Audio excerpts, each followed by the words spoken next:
할렐루야. 주께서 오늘 어버이 주일을 맞은 우리 모두에게 하나님의 은혜를 베푸실 줄로 믿습니다. 우리가 이제 어버이 주일마다 사실 온 가족 예배 이렇게 해서 온 가족들이 같이 모이는 예배를 매년 드려왔다가 작년 올해 지금 두 해 동안 우리가 지금 못하고 있어서 너무 아쉽습니다. 우리 부모님들이나 또 할아버지 할머니들은 무엇보다도 우리 자식들 또 자녀들 다 같이 이렇게 한 자리에 모이고 하는 것이 가장 큰 기쁨일 텐데 우리가 이제 코로나 상황들 때문에 이런 일 못하게 하니까 참 이 코로나가 여러 가지로 사람들을 많이 힘들게 합니다. 또 아시다시피 요양원에 계시는 어르신들 한 분 한 분들 이렇게 돌봐드리지도 못하고 그런 시간들로 자꾸 가니까 그것으로 인해서 마음 아픈 가족들도 많습니다. 그래서 작년이나 올해나 어버이날쯤 이렇게 되니까 또 어린이날과 다르게 이렇게 마음이 조금 이렇게 좀 가라앉는 그런 느낌도 좀 있습니다. 오늘 우리가 다시 한번 하나님의 말씀 이렇게 대하시면서요, 우리 부모님에 대한 생각 다시 하시고, 또 그러나 중요한 건 성령께서 우리를 다 만나게 하시는 귀한 은혜를 허락하십니다. 그래서 어떤 자리에 있으시더라도 늘 기도하셔서 성령께서 늘 돌보시도록 또 함께 기도하시고, 또 우리 저도 이제 양쪽에 저희 집이나 저희 처가댁이나 다 이렇게 아버님들을 다 이렇게 별세하셨고 소천하시고 나니까 또 부모님들에 대한 생각들이 어버이날이 되고 나면 이렇게 다르게 많이 납니다. 그래서 또 떠나보낸 부모님들에 대한 생각들 나시는 가정들마다 하나님의 위로하심이 함께 하시길 간절히 바라고요. 또 우리 자녀들을 키워가는 부모된 입장에서 우리 자녀들을 바르게 잘 키워서 하나님께 부끄럽지 않은 그런 모습을 이렇게 세울 수 있도록 다시 한번 마음 쓰시는 그런 귀한 주일이 되시기를 간절히 바랍니다.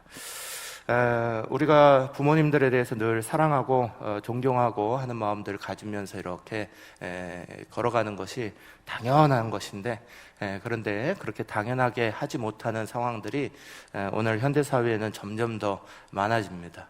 예전에는 서울에 있는 강남 고속터미널에 이렇게 가끔씩 버려지는 부모님들 이야기가 이렇게 들렸는데, 요즘에는 강남 고속터미널이 아니라 제주도 얘기가 많이 들리더라고요. 제주도에 그렇게 두고 간다 하는 얘기도 있고, 또 제주도에 효도관광 시켜놓고 해외로 그냥 이렇게 이민 가버린다 이런 이야기도 들리고, 그래서 참 그런 이야기를 들을 때마다 너무 안타깝다 이런 마음들이 많이 듭니다. 그럼에도 불구하고 우리 교우들이 말씀에 따라서 부모님들을 잘 공경하고 섬겨보고, 그리고 세상에 여러 가지 이런 세속적인 풍파에 휩쓸리지 아니하고 주께서 주신 말씀의 가정으로 잘 세워가시면 하나님도 반드시 약속하시는 복을 주실 줄 믿으시기를 간절히 바랍니다. 우리의 이 성경적인 부모님 섬기는 것은 출애굽기 20장 12절 말씀에서부터 출발하죠. 출애굽기 20장 12절 말씀은 우리 가운데 분명히 얘기합니다. 내 부모를 공경하라, 그리하면 내 하나님 여호와가 내게 준 땅에서 내 생명이 길리라 하는 십계명의 말씀이죠. 이 십계명의 말씀은 우리가 잘 아시듯이 처음 1, 2, 3, 4계명까지는 하나님 우리 가운데 처음 주셨던 계명인데, 계명으로 하나님과 우리가 약속을 세운 첫 번째가 이제 이 십계명인데요. 1계명부터 4계명은 하나님에 대한 거죠. 그래서 하나님에 대한 것들을 먼저 딱 세우고요. 5계명부터 이제 10계명이 사람과의 관계를 세워나가는 그런 계명이에요. 그런데 그 계명의 첫 번째 자리에 있는 5번째 계명, 그래서 에베소서 6장 2절 말씀에는 약속 있는 첫 계명이니 이렇게 말씀하고 있는 거예요. 약속이 있는 첫 계명, 우리에게 복을 주시는 첫 계명의 제일 첫 번째가 내 부모를 공경하라, 여기서부터 출발한다는 거예요. 그래서 하나님 사랑하는 하나님에 대한 계명, 네 계명과 그 다음에 사람을 향한 계명의 제일 첫 번째는 부모를 향한 계명이다. 그 부모를 공경하는 것이다. 그렇게 분명히 말씀합니다. 그러면서 에베소서 6장 1절 말씀하시기를 자녀들아 주 안에서 너희 부모에게 순종하라, 이것이 옳으니라 라고 말씀하고 계세요. 주 안에서 순종하는 것, 그리고 이거는 공경하는 것을 다른 의미로 풀어내신 거죠. 공경한다는 의미는 순종하는 것이다. 그런데 이제 거기에 주 안에서 순종하라라고 말씀하심으로 말미암아 우리로 하여금 어떤 것들을 부모님에게 하는 것이 가장 옳은 것들인가를 깊이 생각하게 하시는 말씀이 짧은 구절 가운데 다 드러나고 있는 겁니다. 오늘 이 말씀으로부터 시작되어서 오늘 특별히 다윗과 압살롬의 사건을 좀 들여다보려고 합니다. 그리고 그 속에서 부모님의 사랑이 어떠한 것이고 또 압살롬이 잘못 생각하고 잘못 가졌던 것으로 말미암아 하나님의 복을 다 걷어차버린 이런 상황이 어떻게 벌어지게 되었는지를 살펴보고요. 그러면서 오늘 우리가 어떤 믿음의 자리를 지켜나가는 것이 하나님으로부터 복을 받는가 하는 말씀들을 좀 같이 나누려고 합니다. 오늘 사무엘하 18장 29절 상반절은 이렇게 말씀합니다. 왕이 이르되 젊은 압살롬은 잘 있느냐 하니라 그랬어요. 이 말씀은 바로 뒤에 나오는 32절 상반절에도 똑같이 나옵니다. 왕이 구스 사람에게 묻되 젊은 압살롬은 잘 있느냐 하고 물어봅니다. 오늘 먼저 이 이야기를 좀 우리가 생각하기 위해서 배경에 대한 설명을 좀 가지고 계셔야 합니다. 물론 성경을 많이 읽으신 분들은 이 사건이 어떠한 사건인지 잘 알겠지만 그러지 못한 분들을 위해서 배경을 조금 설명합니다. 먼저 다윗에게는 굉장히 좋은 아들들이 많이 있었습니다. 다윗은 여러 아들들을 두고 있었는데요. 그 중에서 이제 세 번째 아들이 압살롬이라는 아들이었습니다. 이 아들이 다윗에게 있어서는 굉장히 자랑스러운 아들이었습니다. 암논이나 또 앞에 있던 형들이 먼저 잘못된 일로 말미암아 사실은 죽게 됩니다. 거기에 연루됐던 사람이 압살롬이라는 셋째 아들이었습니다. 암논이라는 첫 번째 아들이 그 압살롬의 여동생에게 굉장히 잘못된 짓을 합니다. 그것으로 말미암아 압살롬이 분노하게 되고요.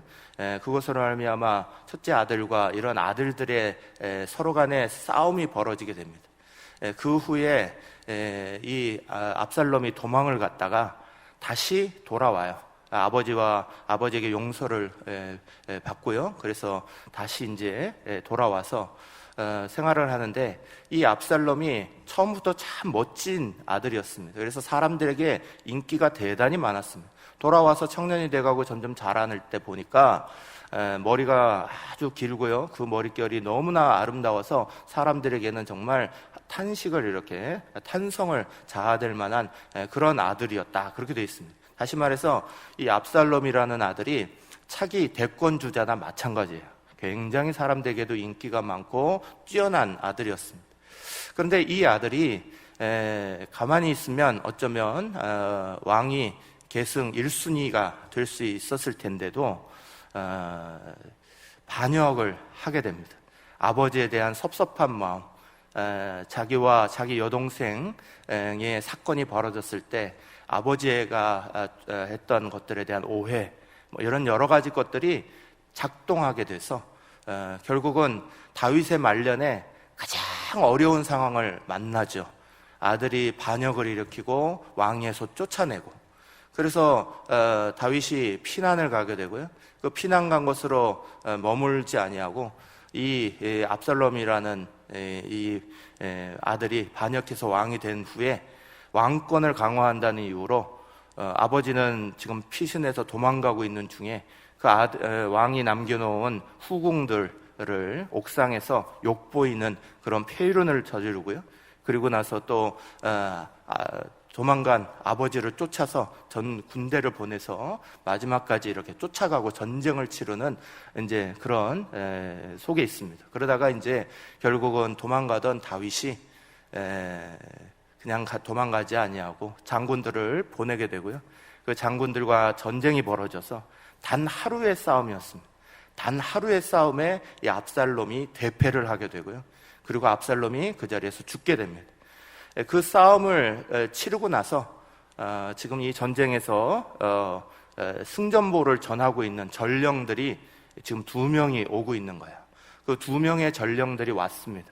그 전령들에게 다윗이 물어본 첫 마디가 전쟁에서 이겼느냐가 아니라 내 젊은 아들, 지금 그 젊은 압살롬은 잘 있느냐, 그리고 아들의 안부를 또 묻고 있는 이 모습이 지금 나타나고 있는 거예요. 그래서 오늘 우리는 먼저 이 다윗과 압살롬의 이야기 속에서 부모의 사랑이 어떠한 것이냐 먼저 생각해 보면, 가장 먼저 생각해야 되는 건 이 아들이 잘못하고 또 이 아들이 자기를 죽이려 하고 자기의 후궁들을 이렇게 욕보인 아주 폐륜을까지 범한 그 아들임에도 불구하고 아버지의 마음은 이 아들을 걱정하고 있다 하는 부모의 사랑이 나타나고 있죠. 부모의 사랑이 그런 것 같아요. 생각의 자리 안에서 참 계산적으로 또 여러 가지 정황적으로 합리적으로 이해가 안 되는 것이 사실 우리 부모님들의 사랑입니다. 가치가 없고 또 세상 사람들이 다 욕한다 하더라도 사랑하는 것이 부모님의 사랑. 그래서 우리는 하나님의 사랑 다음으로 언제나 부모님의 사랑을 높게 생각하죠. 이 세상에 있는 그 어떠한 사랑의 모습보다도 가장 중요한 사랑으로 부모님의 사랑을 생각하는 가장 중요한 이유가 바로 여기에 있습니다. 가치가 없고 또 정말 자기에게 폐륜을 전한 그 자식이라 할지라도 사랑하는 사랑이 부모님의 사랑의 모습이기 때문에 오늘 다윗에게도 그 모습이 너무나 잘 보여주고 있죠. 예전에 공공의 적이라는 영화가 있었습니다. 1, 2, 3편이 있었는데 그 가운데 편이었던 것 같은데요. 공공의 적의 그 한 가정에 이런 세상에서 잘난 아들이 있었습니다. 굉장히 잘 나가는 큰 회사를 이루고 있는, 그런데 그 아들이 자기의 사업 자금을 더 얻기 위해서 부모에게 요구하다가 부모가 그것을 들어주지 않으니까 부모를 그 자리에서 살해하게 됩니다. 그런데 이제 그 과정에서 이렇게 그 아들이 손톱을 그 흉기에 이렇게 베어서 손톱이 툭 떨어져 있는 것을 죽어가는 어머니가 죽어가면서 그것을 봐요. 그 어머니가 아들이 범인일까봐, 범인으로 지목당할까봐 그 손톱을 먹습니다. 죽어가면서. 그래서 그 나중에 부검을 하게 되니까 식도에서 손톱 하나가 나오는 걸 보고 이게 왜 여기에 있을까를 곰곰이 생각하던 검사가 이게 어머니의 사랑이었다 하는 것을 깨닫고 크게 이렇게 생각하는 그런 장면이 있어요. 부모님의 사랑은 이해가 안 되죠. 그럼에도 불구하고 부모님의 사랑이 크다 하는 것들은 정말 가치 없는 자식이라 할지라도 자기 손에서는 가치 없는 자식일 수가 없는 것이 부모님의 사랑이다 느낄 수밖에 없습니다. 또 자기의 불행을 자기 탓으로 돌리고요, 자녀의 괴로워하는 모습까지 자기에게로 돌리는 것, 이게 부모님의 사랑이죠. 자신이 잘 되면 그 공은 다 자식에게 돌립니다. 자식이 다 잘 되어서 잘나서 그렇다라고 언제나 자식 칭찬하기에 바쁘시고, 반면에 자식이 잘못하면 다 내가 잘못 키웠고 내가 잘못해서 그런 것 같다 그러는 것이 우리 부모님들의 마음이죠. 오늘 이 다윗에게서도 그 모습이 나타납니다. 자기의 죄로 말미암아, 자기가 하나님 앞에 잘못한 것으로 말미암아 자기 아들이 이렇게 자기에게 폐륜을 하고 있다 하는 것들을 느끼면서 자기가 그와 대적하지 않으려고 했던 그런 다윗의 마음이 사실은 이 이야기 속에 잘 나타납니다. 또 부모님의 모습은 자기 생명보다 더 자식의 생명을 앞세우는 것을 정말 상상할 수 없는 것으로 생각하는 게 부모님의 마음이죠. 이 자식이 죽고 나니까 가장 먼저 물었던 것, 아까도 말했듯이 전쟁에서 이겼느냐가 아닙니다. 지금 자식하고 싸워서 이겼느냐 졌느냐 따지지 아니하고요, 그것보다 더 중요한 좀 자식은 괜찮냐, 자식은 괜찮으냐라고 물어보고 있는, 아들은 괜찮으냐라고 계속해서 확인하고 있는 이 다윗의 모습에서 우리의 부모님의 모습들을 잘 발견할 수밖에 없어요. 1995년 1월에 고베에서 큰 지진이 있었습니다. 그 지진에서 한 제일 동포 4살 난 아이가 살아났어요. 36시간 만에 구조된 사건이 있었습니다. 그래서 우리나라의 신문에도 막 기사가 됐던, 그런데 그때에 그 제일교포로 그곳에 있었던 김형일 씨 가족이었습니다. 그 김형일 씨 가족이 고베 지진을 당하면서 이 집이 무너지는 그 순간 본능적으로 이 부모가 다 아이를 감싸 안습니다. 그래서 부모는 깔려 죽었지만 그 아이는 그 부모의 밑에서 4살 딴 아이가 살아난 거죠. 부모의 사랑이 크다. 그건 우리가 너무나 사실 잘 알고 있는 이야기지만, 부모님의 사랑을 우리 오늘 다시 한번 말씀 가운데 다윗의 이야기 속에서 이렇게 보듯이, 다윗의 말년에 그렇게 큰 권력을 쥐었고 또 대왕으로 추대되었고 많은 사람으로 존경받았던 그 다윗의 말년을 그렇게 괴롭게 했던 그 압살롬을 향하여서 다윗이 아버지의 사랑의 모습을 막 보여주고 있는 모습이 오늘 우리 부모님들의 모습을 다시 한번 이렇게 생각나게 합니다.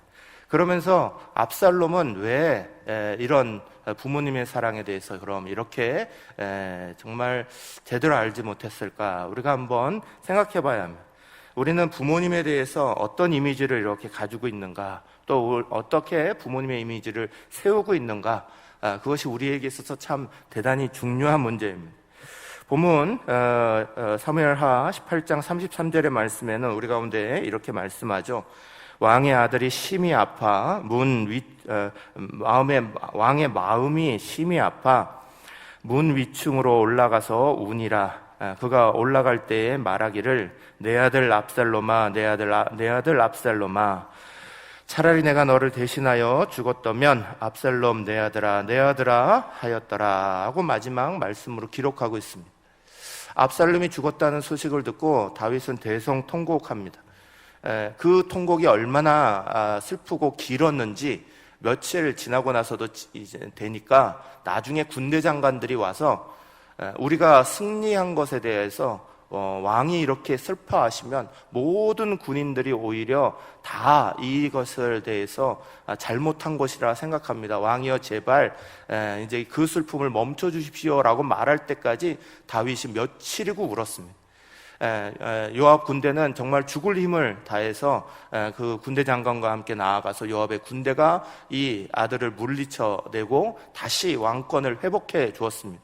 그런데 아들을 죽은 이 다윗의 마음에는 그 왕권이 문제가 아니었습니다.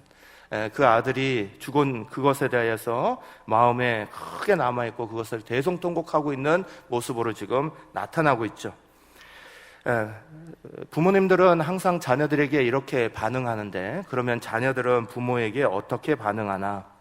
압살롬과 같이 이렇게 반역까지는 아니더라도 오늘 우리는 정말 바른 부모님에 대한 상을 우리의 마음속에 가지고 있나, 우리는 다시 한번 생각해 봐야 합니다. 오늘 말씀의 제목과 같이 내가 부모님께 행하는 사랑이 훗날 나의 자리가 됩니다 하는 말씀을 잘 기억하시기를 간절히 바랍니다. 아버지에 대해서 연령에 따라서 이미지가 바뀐다고 그래요. 4살 때는 이렇게 생각한답니다. 우리 아빠는 전지전능하다는 거야. 그래서 요즘에 TV에도 나오듯이 슈퍼맨 아버지들이 나오죠. 그래서 아버지에 대해서 생각할 때 모르는 것도 없고 못하는 것도 없고 힘도 정말 세다. 이게 한 4-5살 때 아이들 아버지에 대한 상이랍니다. 그런데 이게 자라서 12살쯤 되기 시작하면 이런 생각이 들기 시작한다는 거예요. 아는 것도 별로 없는 것 같아 생각이 들기 시작한다는 거예요.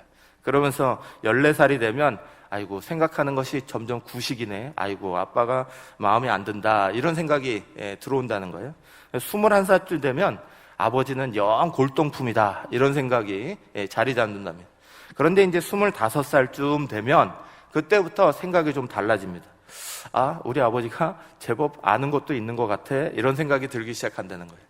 30살 되면 내가 결정한 이 문제를 아버지하고 상의해야겠다, 이런 생각이 다시 찾아오기 시작한다면, 그 다음에 이제 50살쯤 되면 우리 아버지는 훌륭했다, 이런 생각이 들기 시작하고 60이 넘어가면 이런 생각으로 바뀌어요. 나는 아버지만 못하다. 아버지는 정말 훌륭했고 모든 것을 아는 분이었다. 이런 생각이 든다는 거예요. 4살 때부터 시작해서 점점 자라면서 우리가 아버지에 대한 상이 다 바뀌어갑니다. 그런데 중요한 건 우리가 자라나서 그 아버지를 우리가 어떻게 생각하느냐, 이렇게 아버지를 다시 존경하는 모습으로 바뀌어가는 건 정상적인 건데, 그런데 그 사이에 여러 가지 문제와 상처가 부모님과 우리의 사이에 이런 이미지를 딱 잡고 있을 때가 많이 있어요. 아버지를 격화시키면 나 스스로가 격화된다는 사실을 잘 모릅니다. 아버지를 높으면 우리 스스로가 높아지는 자리에 있게 된다는 사실을 잘 모릅니다. 아버지를 통해서 우리는 공의와 선과 질서의 이런 이미지를 가지게 되는 거고요. 어머니를 통해서 사랑과 은혜와 자비라는 이미지를 우리 마음속에 가지게 됩니다. 그래서 사람들은 아버지, 어머니 상을 따라서 우리가 세상을 살아가는 방법들을 배우게 되고 또 하나님을 대하는 것도 배우게 됩니다. 루터라는 종교개혁자가 있습니다. 이 루터는 항상 하나님의 진노라는 주제를 아주 중요하게 다루었습니다. 루터의 신학을 다룰 때 하나님의 진노, 여기에 대해서 빼놓고는 다른 어떤 것도 얘기할 수 없습니다. 그런데 참 아이러니하게도 루터의 아버지는 그렇게 엄격했습니다.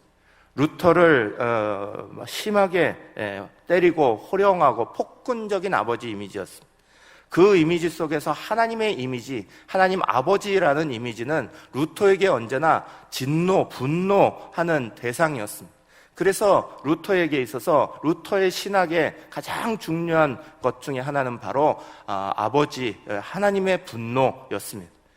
오늘 우리가 어떠한 아버지 상, 어떠한 부모님의 상을 가지느냐는 오늘 우리에게 있어서 우리의 신앙과 우리의 삶의 자리에 아주 중요한 자리를 만듭니다. 성경에는 2가지 탕자 이야기가 있습니다. 하나의 탕자 이야기는 우리가 잘 아는 신약의 탕자 이야기입니다. 신약의 탕자 이야기는 그 아들을 기다려주는 아버지의 이미지를 우리 가운데 가르쳐주고 말해주고 있죠. 아들은 정말 아버지에게 요구하지 말아야 될 것을 끝까지 요구합니다. 아버지는 아들이 잘못될 것 알고 세상 나가서 잘못된 길로 갈 거 다 알면서 결국은 재산을 다 내어줍니다. 성경에는 자세히 기록되지 않았지만 아들이 아버지에게 얼마나 못되게 굴었을지 그거 뭐 안 봐도 뻔한 이야기입니다. 거기에 아버지가 자기의 재산을 내어줍니다. 그리고 나서 아버지는 이 아들이 잘못되건 어떻게 되건이 문제가 아닙니다. 잘못될 가능성이 훨씬 많은 거 잘 알았습니다. 그러나 좌우간 돌아오기만을 기다리고 그 기다리면서 아버지의 상을 만들어줍니다. 그래서 성경에 나오는 가장 중요한 아버지 상은 신약에 있는 탕자 이야기에 있어서 만들어지는 기다리는 아버지입니다. 언제나 기다려주며 언제나 참아주는 그 아버지의 상이 우리 가운데 강하게 자리 잡게 되는 겁니다. 또 한 가지가 바로 오늘 구약에 나와 있는 이 압살롬의 이야기가 바로 탕자 이야기입니다. 구약의 탕자 이야기입니다. 이 아들, 이 탕자의 이야기가 나온다는 것은 이 아들 통하여서 다윗을 통하여서 오늘 우리에게 또 다른 아버지상을 또 하나 주고 있는 거야. 이 아버지상은 어떤 아버지겠습니까? 이 압살롬은 대단히 아까 말씀드린 대로 뛰어난 아들입니다. 훌륭한 아들입니다. 그 아들, 자랑스러워했던 그 아들이 자기를 반역하고 자기에게 덤벼들기 시작합니다. 그런데 이 아들은 아버지에게 좋은 인상을 가지지 못했습니다. 왜 가지지 못했나? 그것이 이제 여러분들이 집에 가셔서 열왕기상, 우리 사무엘하죠. 사무엘하 13장부터 쭉 읽어보시면 이 압살롬의 과거 이야기가 나오기 시작합니다. 그 압살롬의 과거 이야기, 특별히 자기 여동생 다말이라는 여동생을 자기의 형이었던 암놈이 이렇게 욕보이는 사건이 벌어지게 되고요. 그 속에서 아버지가 이것도 저것도 아닌 것에 대해서 취하는 태도들이 나타나는 것들을 보게 됩니다.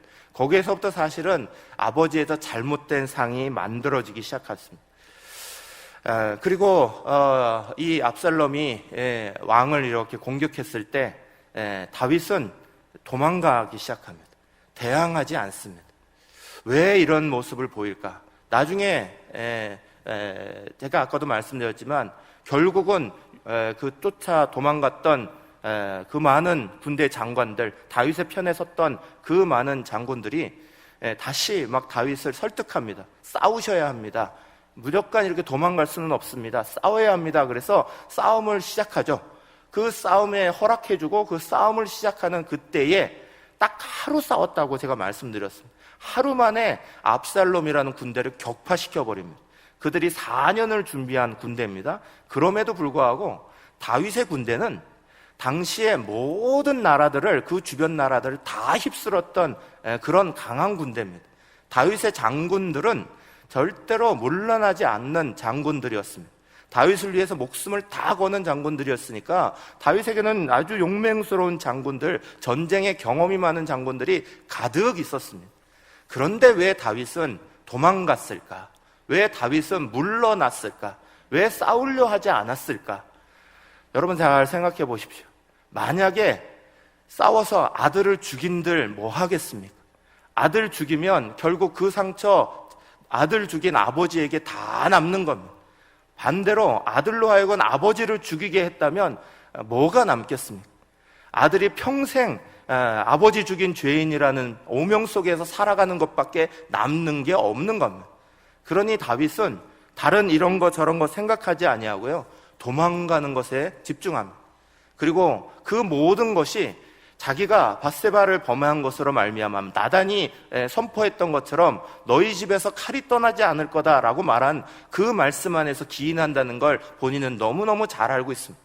하나님으로부터 내 죄 때문에 지금 우리의 자녀들이 이렇게 되고 있다는 사실을 알고 있고요, 그래서 도망가고 있는 겁니다. 사랑하는 여러분, 부모님의 사랑은 때로는 이해가 안 되는 구석이 많이 있습니다. 우리는 다 부모님에 대한 상을 가지고 있습니다.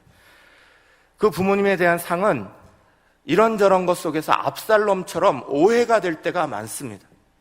왜 이렇게 불공정하게 하실까, 불합리하게 하실까 생각이 들 때가 많은 것이 부모님의 사랑일 때가 많습니다. 그럼에도 불구하고 시간이 지나가고 또 우리가 삶의 자리를 살아가고 그 속에서 어느 틈엔가 부모님들을 이해하는 폭들이 생겨나는 겁니다. 압살롬은 그것을 견디지 못한 사람의 대명사입니다. 부모님들에게 다가오는 잘못된 상을 치유하려고 하지 않았습니다. 부모님에게 받았던 상처를 부모님과 나누지 않았습니다. 그래서 그의 마음에는 언제나 그것이 남아있었고 결국은 그것이 폐렴적인 범죄로 변화되고 맙니다. 사랑하는 여러분, 오늘 우리는 아까 루터의 이야기를 통해 이야기하는 것처럼 부모님의 상을 통해서 하나님을 볼 때가 참 많습니다. 우리가 부모님에 대해서 상을 잘 가지고 신약에 나오는 탕자의 이야기처럼 우리를 기다리시는 좋은 아버지의 이미지를 우리 마음속에 가지는 것, 좋은 부모의 이미지를 가지는 것, 그것은 하나님에 대한 이미지를 만드는 데 있어서 너무너무 결정적이고 중요할 때가 많습니다. 오해가 될 수 있는 상황들이 많습니다. 이해가 안 되는 상황들이 될 때가 많습니다. 다윗의 모습을 보지 못한 이 압살롬은 스스로만 이 다윗에 대해서 오해한 것을 다 가지고 있었습니다. 그러나 그것을 풀지 아니하고 그것을 나타내지 아니하는 이 압살롬은 결국 아버지를 헤아렸던 그 자리에 자신이 서게 되는 자리에 쓰는 것밖에 남은 게 없습니다. 사랑하는 여러분, 부모님을 향한 사랑의 자리가 결국 우리의 자리가 되어버리는 겁니다. 저와 여러분 모두가 하나님께서 주시는 그 은혜의 자리를, 또 이 성경이 말씀하고 있는 이야기를 잘 기억하시고 오늘 우리의 삶 속에서 부모님에 대한 사랑을 다시 한번 잘 세울 수 있기를 간절히 바랍니다. 마가복음 7장 10절에서 14절은 마지막으로 이렇게 우리 가운데 가르쳐줍니다. 모세는 내 부모를 공경하라 하고 또 아버지나 어머니를 모욕하는 자는 죽임을 당하리라 하였거늘 너희는 이르되 사람이 아버지에게나 어머니에게나 말하기를 내가 드려 유익하게 할 것이 곧 고르반 곧 하나님께 드림이 되었다고 하기만 하면 그만이라 하고 자기 아버지나 어머니에게 다시 아무것도 하여 드리기를 허락하지 아니하여 너희가 전한 전통으로 하나님의 말씀을 폐하며 또 이 같은 일을 많이 행하느니라 하시고 무리를 다시 불러 이르시되 너희는 다 내 말을 듣고 깨달으라. 아멘. 예수님께서 부모 공경과 관련해서 또 율법을 지키는 것과 관련해서 중요하게 가르치신 개념 하나가 있는데 그것이 고르반이라는 개념입니다. 이 고르반이라는 개념은 원래 뜻은 하나님께 드림이 됐다라고 하나님 앞에 성물을 바치는 걸 말하는 겁니다. 물건 이것이 하나님의 것입니다 라고 선포하는 중요한 전통이었습니다. 그런데 이 전통을 잘못 사용하죠. 부모님에게 드려야 될 것들에 대해서 하나님 앞에 드렸습니다 하면서 오리발 내미는 것에, 핑계하는 것에 잘못 사용합니다. 이 고르반이라는 단어는 형식화되어 버린 신앙을 말합니다. 이 고르반이라는 것은 사람의 도리를 피하는 핑계거리로 사용되는 것을 말하는 겁니다. 오늘 우리가 하나님 앞에 대해서도 또 부모에 대해서도 핑계하는 것 또는 형식적으로 하는 것이 없어야 된다 하시는 주님의 말씀입니다. 사랑하는 여러분, 저와 여러분이 살아생전에 우리 부모님 앞에 다 잘 해드릴 수 없는 것도 많습니다. 그럼에도 불구하고 존중하고 사랑할 수 있기를 간절히 바라고요. 오늘 우리의 삶의 자리 안에서 또 떠나버린 부모님 생각하시면서 우리 자녀들이 우리의 사랑을 잘 따라올 수 있도록 부모의 입장에서 이끌어갈 때에 오늘 다윗과 같이 자기의 자리를 이렇게 지켜나가는 것도 중요하고 또 새로워지는 은혜들을 우리 가운데 만나기를 소망하는 것이 참 중요합니다.